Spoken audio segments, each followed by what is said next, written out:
Good morning, students. This is Kalpesh sir. Welcome to the lecture of Principles and Practice of Accountancy. This is session number 2.9. As all of you know, chapter of final accounts is going on, and in this chapter, we have so far finished 3 examples of final accounts, and today it is time for the 4th example to begin. Now see, every time I come over here and then I calculate the sum on the screen, and you just go on writing everything from the screen in your notebook, right? Today we are changing a little bit. આપણે આ બધા લેક્ચરમાં આપણે શું કરીએ છીએ કે હું સ્ક્રીન ઉપર તમને બધી એન્ટ્રીઝ બતાવું, એમાં જોઈ જોઈને તમે તમારી નોટમાં લખતા જાઓ, બરાબર? અત્યાર સુધીમાં એકઈ સમ મેં તમને પ્રેક્ટિસ માટે કરવાનું નથી કહ્યું, પણ આજે આપણે કરીએ. તમને જે સ્ક્રીન ઉપર ક્વેશ્ચન નંબર 4 દેખાય છે એ સ્ક્રીન ઉપર જોઈ તમે તમારી નોટમાં લખી લો. તમને ટ્રાયલ બેલેન્સ દેખાય છે, બરાબર? ટ્રાયલ બેલેન્સની આ બધી એન્ટ્રીઝ છે અને બિલો ટ્રાયલ બેલેન્સ આટલા એડજસ્ટમેન્ટ્સ છે, બરાબર છે? આ બધા એડજસ્ટમેન્ટ્સ હું તમને સમજાવી દઉં છું. કયા એડજસ્ટમેન્ટની શું એન્ટ્રી થાય એ બધું હું તમને સમજાવી દઉં છું. પછી આ સમ તમારે જાતે કેલ્ક્યુલેટ કરવાનો છે. ઓકે, આન્સર્સ ને બધું હું તમને આજના સેશનમાં જ આપી દઉં છું, બરાબર?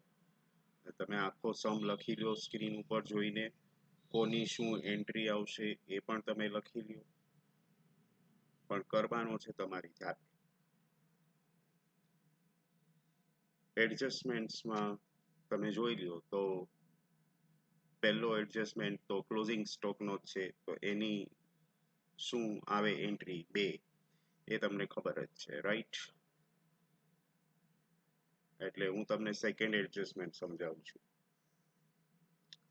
Badal, the name of the owner, Badal, has withdrawn goods of rupees 10,000 during the year for personal use. બાદલે અંગત ઉપયોગ માટે 10,000 રૂપિયાનો માલ ઉપાડ કર્યો છે. has withdrawn goods for personal use. ઉપાડથી ગયેલ માલ હોય, વેપાર ખાતે જમા થાય, બરાબર? Goods withdrawn for personal use should be credited to trading account. That is one effect. Trading account credit side. And the second effect will be, since owner is withdrawing, and ઉપાડ કહેવાય, with drawings, અને drawings જે હોય આપણે કેપિટલમાંથી minus કરીએ છીએ, તો balance શીટમાં એની સેકન્ડ એન્ટ્રી આવશે કેપિટલમાંથી માઇનસ. બે ઇફેક્ટ આવશે. ટ્રેડિંગ અકાઉન્ટમાં ક્રેડિટ સાઇડ 10,000 અને બેલેન્સ શીટમાં લાયબિલિટી સાઇડ કેપિટલમાંથી માઇનસ. ડ્રોઈંગ્સ ગણી અને માઇનસ કરી દેવાનું. Third adjustment, purchase include purchase of furniture worth rupees 20,000. પરચેઝમાં ફર્નિચરની ખરીદી આવી ગઈ છે. ઓબ્વિયસલી આની ઇફેક્ટ તમને ખબર જ છે. પરચેઝમાંથી માઇનસ થશે અને ફર્નિચરમાં પ્લસ થશે, બરાબર? પરચેઝ છે એ ટ્રેડિંગ અકાઉન્ટમાં આપેલું હોય ડેબિટ સાઈડ, રાઈટ? એમાંથી આપણે ફર્નિચર માઇનસ કરી નાખશું અને બેલેન્સ શીટમાં અસેટ સાઈડ ફર્નિચરમાં આપણે પ્લસ કરી દઈશું, right? Very simple adjustment. Then adjustment number 4, bad debts to be written off 10,000. ગાલખાત માંડીવાળો, ગુજરાતીમાં ગાલખાત માંડીવાળોની છે 10,000 ની.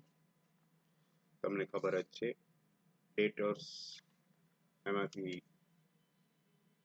માઇનસ થશે. ડેટર્સ બેલેન્સ શીટમાં આપેલા હોય અસેટ સાઈડ, એમાંથી તમે માઇનસ કરજો બેડ ડેટ્સ. પછી છે bad debts reserve on debtors at 5%. દેવાદારો ઉપર 5% ગાલખાત અનામત રાખો, રાઈટ? તો એ પણ ડેટર્સ માંથી માઇનસ થશે. પહેલા બેડ ડેટ્સ માઇનસ થાય, પછી બેડ ડેટ્સ રિઝર્વ માઇનસ થાય. અને આ બેયની સેકન્ડ એન્ટ્રી આપણે કઈ જગ્યાએ મૂકીએ છીએ? બેડ ડેટ્સ અને bad debts reserve profit and loss અકાઉન્ટમાં ડેબિટ સાઈડ, રાઈટ? આપણે પેલું ફોર્મેટ બનાવીએ છીએ according to that format. Next is number 6, create discount reserve on debtors and creditors at 2%. વટાવ અનામત, દેવાદાર વટાવ અનામત અને લેણદાર વટાવ અનામત, right? We have to maintain discount reserve at 2%. debtors માંથી એ માઇનસ. ડેટર્સમાં શું થયું હશે કે પહેલા બેડ ડેટ્સ માઇનસ થયા, પછી બેડ ડેટ્સ રિઝર્વ, હવે જે અમાઉન્ટ આવે એના ઉપર ડિસ્કાઉન્ટ રિઝર્વ માઇનસ કરવાનું, પછીની જે ડેટર્સની અમાઉન્ટ વધે એ તમે બેલેન્સ શીટમાં આઉટર કોલમમાં મૂકી દઈ શકો.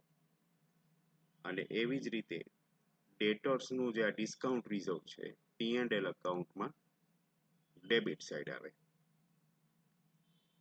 એ એની સેકન્ડ એન્ટ્રી.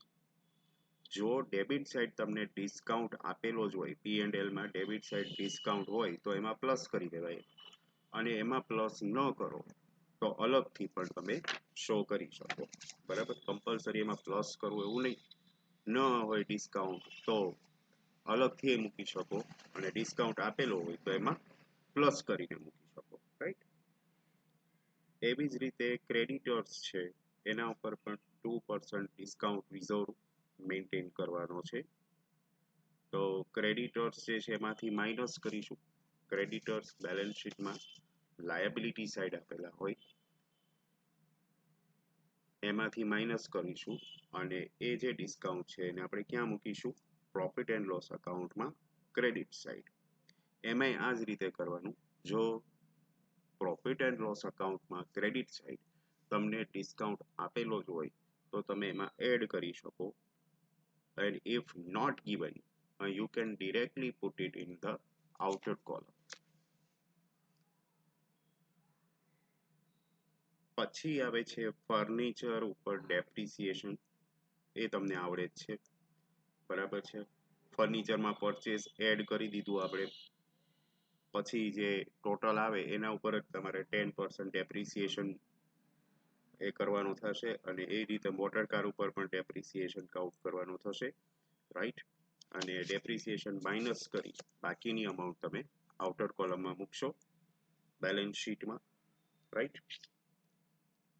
અને ડેપ્રિસિએશનની સેકન્ડ એન્ટ્રી તમને ખબર જ છે કે આવે છે પ્રોફિટ એન્ડ લોસ અકાઉન્ટમાં ડેબિટ સાઈડ. અને છેલ્લો એડજસ્ટમેન્ટ છે કે salesman is entitled 10% commission on sales. તો સેલ્સની જે અમાઉન્ટ આપેલી હોય એના ઉપર 10% તમે કમિશન કરજો, બરાબર છે?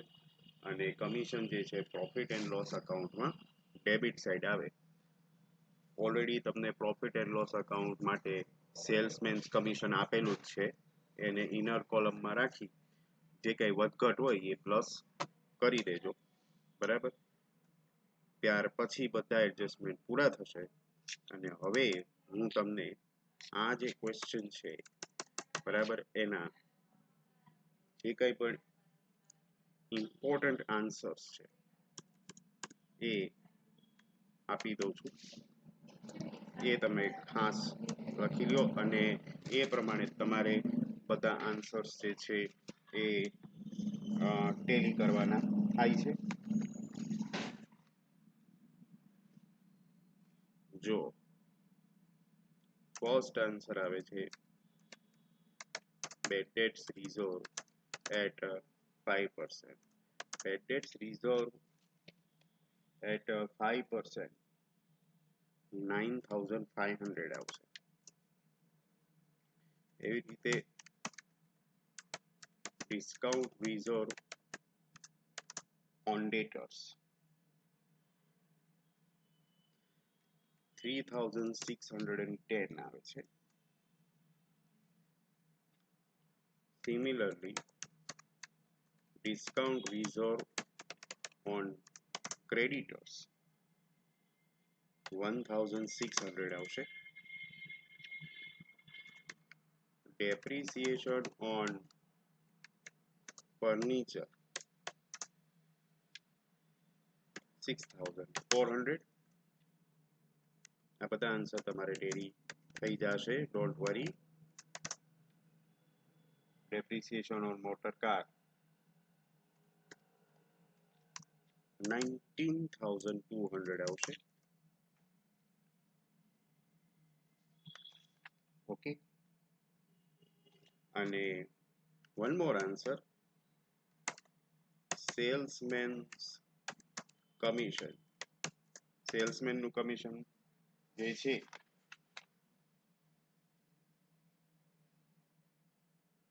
83,000 આવે છે total. 83,000.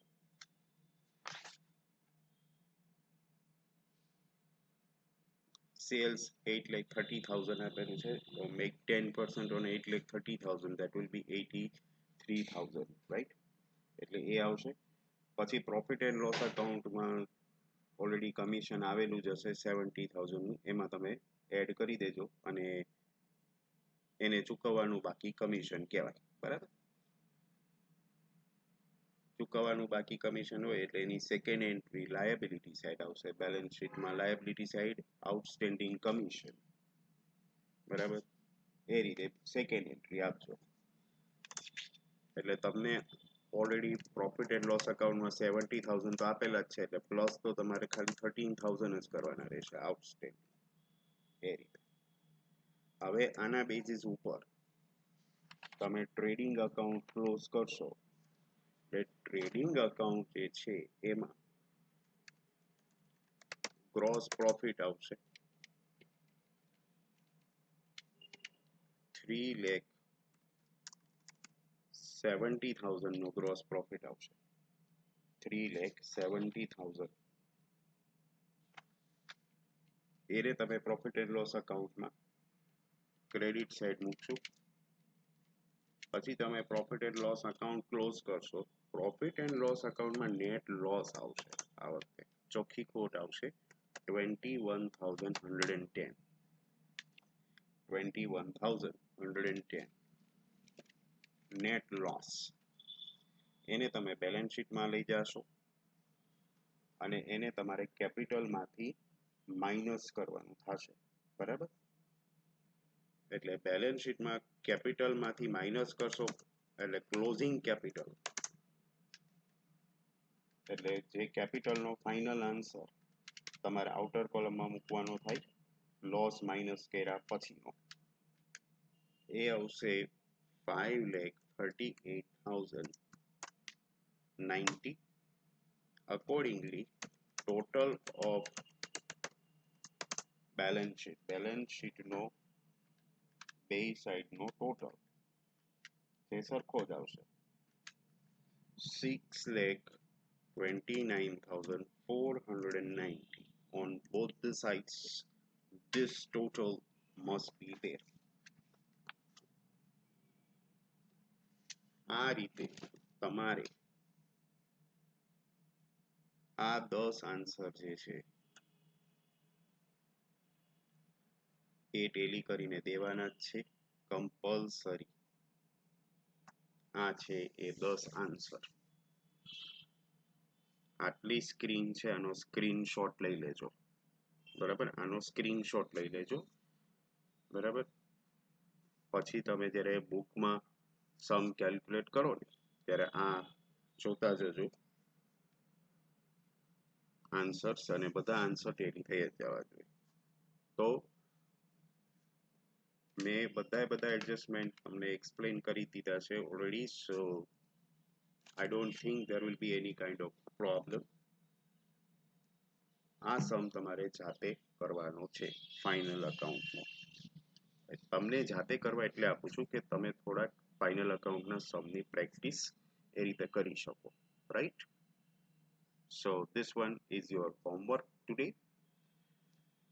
With this, our present session 2.9 comes to the end in the sense મારા તરફથી આજનો લેક્ચર પૂરો. તમારે તો અત્યારે જ આ સમ સ્ટાર્ટ કરી જ દેવાનો છે, બરાબર, અને સાથે સાથે જ પૂરોય કરી જ દેવાનો છે. એટલે અત્યારે આ લેક્ચર પૂરો થાય તરત જ તમે આ સમ જે તમને સ્ક્રીન ઉપર મેં બતાવેલો છે ફરીથી એ સમ આખો સ્ક્રીન ઉપર લઈ લઉં છું. આ હતું એનું બાદલનું ટ્રાયલ બેલેન્સ, બરાબર. આનો બી સ્ક્રીનશોટ પાડવો હોય તો પાડી લો. આટલી સ્ક્રીનનો તમે સ્ક્રીનશોટ પાડી લઈ શકો. પછી આ એડજસ્ટમેન્ટ્સ છે, બરાબર છે, એનો સ્ક્રીનશોટ પાડી લો અને જોઈને લખી લ્યો, અને આ સમ અત્યારે ને અત્યારે કેલ્ક્યુલેટ કરવાનું ચાલુ કરી દો, અને આજે ને આજે આ સમ જે છે એ બધાને થઈ જવો જોઈએ. ઓકે, નેક્સ્ટ વીક જ્યારે લેક્ચર્સ આવશે, next session that will be 2.10, એમાં આપણે નવો સમ કરીશું, right? Till then, see you all. Goodbye.